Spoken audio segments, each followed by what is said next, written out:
Hello लिब्राज, मैं हूँ किरण चापुरी और ये है आप लोगों के लिए 2024 की ईयरली रीडिंग। इस रीडिंग में हम सितंबर, अक्टूबर, नवंबर, दिसंबर 2024 को देखेंगे। और अगर आप जनवरी, फरवरी, मार्च, अप्रैल या फिर मई, जून, जुलाई, अगस्त 2024 के बारे में जानना चाहते हैं, इस वीडियो के एंड में लिंक है, आप उसको क्लिक करके जान सकते हैं या फिर आप मेरे चैनल को विजिट करके भी जान सकते हैं। तो फिलहाल के लिए हम इन 4 मंथ्स की बात करेंगे। यहाँ पर हम सितंबर, अक्टूबर, नवंबर, दिसंबर 2024 को देख रहे हैं। और कहीं देखिए, सबसे पहले कार्ड्स हैं ace of swords and past lifes. और ये दोनों ही कार्ड्स एकदम से कॉन्ट्ररी एनर्जीज की बात करते हैं। जहाँ एस ऑफ सोर्ड्स का कार्ड क्लैरिटी की बात करता है, कहीं बहुत लॉजिकली चीज़ों को डील करने की बात करता है, वहीं पास्ट लाइफ्स का कार्ड कहीं बहुत इमोशनल होने की बात करता है, एक फियर, एक इनसिक्योरिटी, एक कन्फ्यूजन महसूस करने की बात करता है। तो ऐसी सिचुएशन कहीं इन 4 मंथ्स की स्टार्टिंग में रह सकती है लिब्राज, जहाँ पे आप बहुत कंफ्यूज हो रहे हैं और ये मन ही मन के लिए ज़्यादा रहता हुआ दिख रहा है। डायरेक्शनलेस फील कर रहे हैं, फियर्स हैं, इनसिक्योरिटीज़ हैं और आपको समझ में नहीं आ रहा कि आप क्या करें। लेकिन जो भी सिचुएशन हो, कहीं आप लॉजिकली चीज़ों को डील कर रहे हैं। मैं ऐसा भी कह सकती हूँ कि इमोशंस, फीलिंग्स, सेंटिमेंट्स को अपने ऊपर हावी नहीं होने दे रहे हैं, या फिर इमोशनल होके, सेंटिमेंटल होके किसी भी चीज़ को आप नहीं डील करना चाह रहे हैं। बहुत ही लॉजिकल, बहुत ही स्ट्रेट फॉरवर्ड होके आप सिचुएशन को डील करते हुए दिख रहे हैं, या मैं कहूँगी चीज़ों को डील करते हुए दिख रहे हैं। आई डोंट नो इस कार्ड को आप कितना देख पा रहे हैं। ये जो फिगर हैं, इनके हाथ में चाबी है और चाबी से देखिए हम ताले खोलते हैं। तो कहीं आपकी ऐसी एनर्जीज हो सकती हैं जहाँ पे आप सोल्यूशन पे ज़्यादा फोकस कर रहे हैं। जो भी इशू है, मसला है, कैसे उसको सॉल्व कर सकते हैं, कैसे चीज़ों को बेटर कर सकते हैं, उस पर ज़्यादा आप फोकस कर रहे हैं। और जब भी लिब्राज हमारी ऐसी एनर्जीज होती हैं, यकीन मानिए हम जिंदगी को आसान करते हैं। प्रॉब्लम्स हमें बियॉन्ड द पॉइंट परेशान नहीं कर पाती हैं। अब देखिए, मैं ये नहीं कह रही हूँ कि कोई प्रॉब्लम है, कोई इशू, कोई मसला है, क्योंकि एस ऑफ सोर्ड्स का कार्ड सरफेस लेवल की एनर्जीज की बात करता है और कहीं एस ऑफ सोर्ड्स का कार्ड चैलेंजेस की तो बात करता है, लेकिन बहुत कोई ऐसी मेजर प्रॉब्लम की बात नहीं करता है। कभी कभी क्या होता है ना, एक्सटर्नल लेवल पे कोई इतना इशू नहीं होता है, छोटी मोटी चीज़ें होती हैं और कहीं मन में हम बहुत उसको बड़ा बना लेते हैं। हम डरते हैं या फिर एक फियर आ जाता है, इनसिक्योरिटीज़ आ जाती हैं और फिर हम खुद को खुद ही बहुत परेशान करते हैं। तो कुछ लिब्राज के लिए ऐसा भी रह सकता है, इक्का दुक्का लोगों के लिए हो सकता है। कुछ चैलेंजेस हैं, कुछ इश्यूज़ हैं, कुछ मसले हैं, लेकिन ओवरऑल के लिए फिर से मैं कहूँगी एस ऑफ सोर्ड्स का कार्ड कहीं चैलेंजेस की तो बात करता है, लेकिन साथ ही साथ फाइटिंग स्पिरिट भी देता है। और यहाँ पे इस कार्ड में फिगर के हाथ में चाबी है। तो जो भी हो, आप कहीं कैसे उस चीज़ को सॉल्व कर सकते हैं, कैसे चीज़ों को रिजॉल्व कर सकते हैं, उस पर फोकस कर रहे हैं। और बहुत फिर से मैं कहूँगी लॉजिकली चीज़ों को डील कर रहे हैं, माइंड से चीज़ों को डील कर रहे हैं।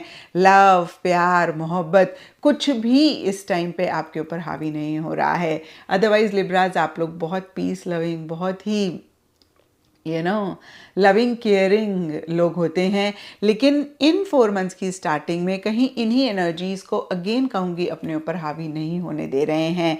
सिचुएशन हो सकता है थोड़ी सी फाइटिंग स्पिरिट की डिमांड करती है और बहुत सारे लिब्राज कहीं ऐसी ही एनर्जीज में रहते हुए दिख रहे हैं। अब देखिए, फाइटिंग हमेशा ही किसी इंसान से नहीं होती है।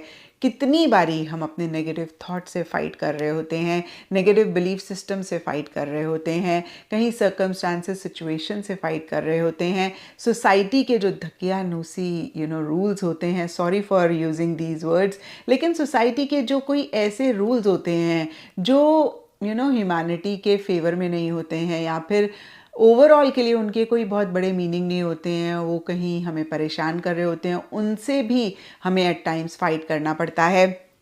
तो किसी भी चीज़ को लेकर एक फाइटिंग स्पिरिट आप इन 4 मंथ्स की स्टार्टिंग में रखते हुए दिख रहे हैं। और अगर ऐसा नहीं है तो बहुत क्लियरली एस ऑफ सोर्ड्स का कार्ड कहता है कि ऐसी एनर्जीज रखने की ज़रूरत है।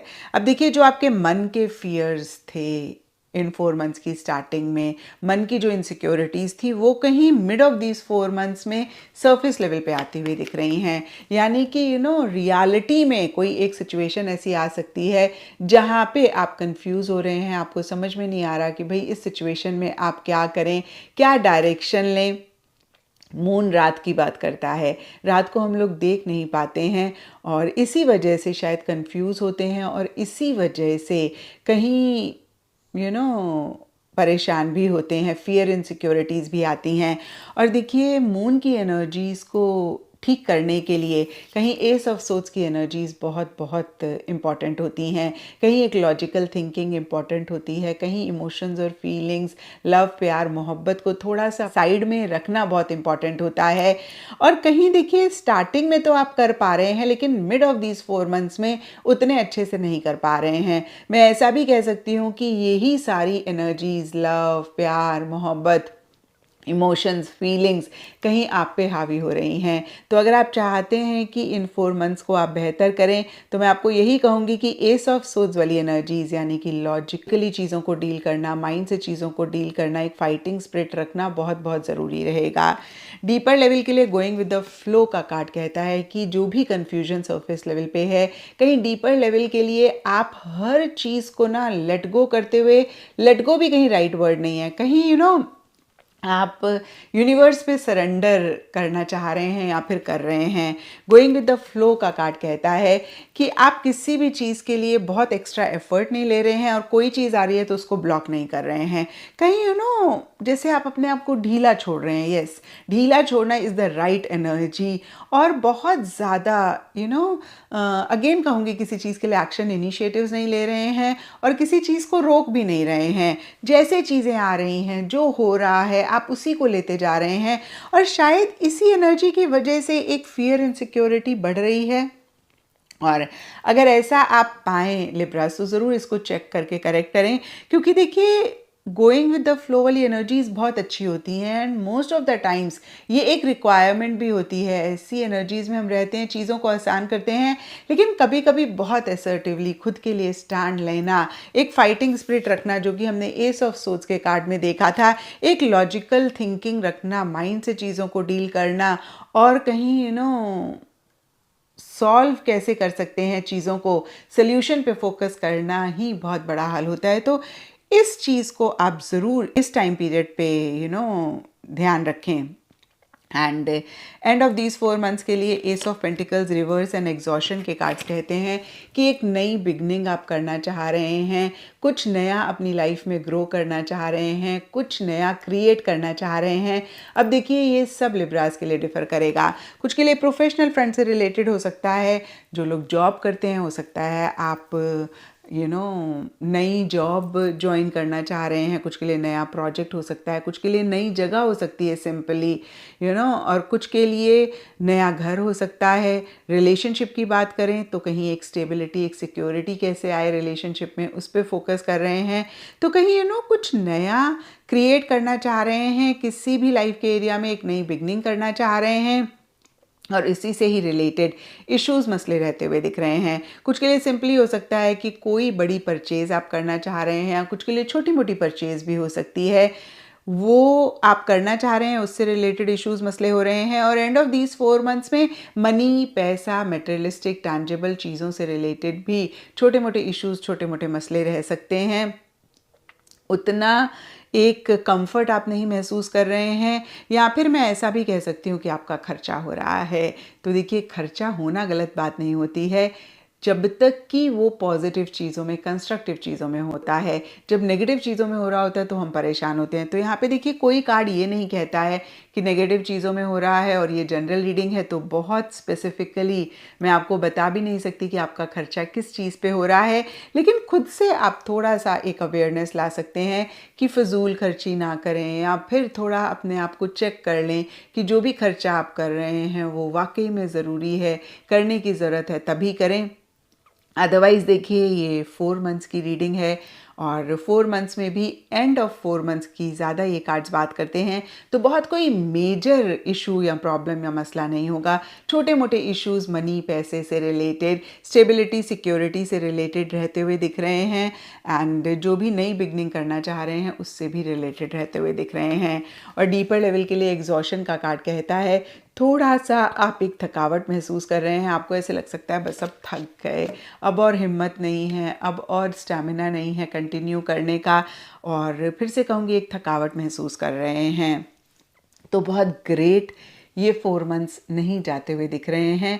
बट जैसे कि मैंने आपको बताया लिब्राज, आप अगर एक फाइटिंग स्पिरिट रखते हैं, आप लॉजिकल थिंकिंग रखते हैं, लव, प्यार, मोहब्बत, इमोशंस, फीलिंग्स को अपने ऊपर हावी नहीं होने देते हैं, बहुत प्रैक्टिकल, बहुत रियलिस्टिक तरीके से चीज़ों को डील करते हैं, तो इन 4 मंथ्स की एनर्जीज़ को आप बेहतर कर पाएंगे। और अगर आप इन चीज़ों को नहीं चेक करके करेक्ट करेंगे तो मैं ये नहीं कह रही हूँ कि कुछ बहुत ख़राब होगा, बट ये बहुत ग्रेट ये 4 मंथ्स नहीं रहते हुए दिख रहे हैं। और देखिए, जो भी कार्ड्स की तरफ से एडवाइस थी मैंने आपको दी, मैं गाइडेंस का कार्ड भी अभी रीड करके आपको बताऊंगी। But most of the times लिब्राज, हमें खुद ही को पता होता है कि कैसे हम चीज़ों को बेहतर कर सकते हैं। जिस इंसान को आप ट्रस्ट करते हैं, एक्सपीरियंशियल हैं, उनको लाइफ के बारे में बहुत पता है, आप उनसे भी डिस्कस कर सकते हैं, सलाह ले सकते हैं, एडवाइस ले सकते हैं। और थोड़ा सा भी अगर आपने राइट डायरेक्शन में चीज़ों को करा और थोड़ा सा आपने करेक्ट डिसीजंस और चॉइसेस लिए, तो इन 4 मंथ्स की एनर्जीज़ को आप बेहतर कर सकते हैं। जैसे कि वीडियो की स्टार्टिंग में मैंने आपको बताया कि nothing is written on the stone. आप फेथ से, गुड कर्मा से, right action, initiative, right decision, choices से बहुत सारी चीज़ों को अपनी लाइफ में बदल सकते हैं। तो इन्हीं चीज़ों पे आप ज़्यादा फोकस करें। इनफैक्ट फिर से कहूँगी कि एस ऑफ सोर्ड्स वाली एनर्जीज जो स्टार्टिंग ऑफ दीज 4 मंथ्स में थी, उन्हीं को ही आप आगे भी कंटिन्यू करें। एंड गाइडेंस के लिए देखिए, करेज का कार्ड है और ये कार्ड कहता है टेक एक्शन विथ पैशन। तो जिस भी चीज़ को आप मानते हैं, जिस भी चीज़ को आप बिलीव करते हैं, जिस भी चीज़ पे आपको कंप्लीट ट्रस्ट है, बहुत ही पैशनेट एनर्जीज के साथ, बहुत ही कॉन्फिडेंटली आप उसी डायरेक्शन में एक्शन लें, इनिशिएटिव्स लें। आप बिल्कुल भी डरें नहीं। और अगर आप ऐसी एनर्जीज में रहेंगे, करेज रखेंगे, बोल्डली चीज़ों को फेस करेंगे, जो कि बार बार मैंने आपको बताया एस ऑफ सोर्ड्स का कार्ड आपको कह रहा है, मैसेज दे रहा है, तो इस 4 मंथ्स की एनर्जीज को डेफिनेटली आप बेटर कर पाएंगे। तो ये था लिब्राज आप लोगों के लिए सितंबर, अक्टूबर, नवंबर, दिसंबर की एनर्जीज। और नीचे मुझे कमेंट सेक्शन पे ज़रूर बताएं कि ये रीडिंग आपको कैसी लगी।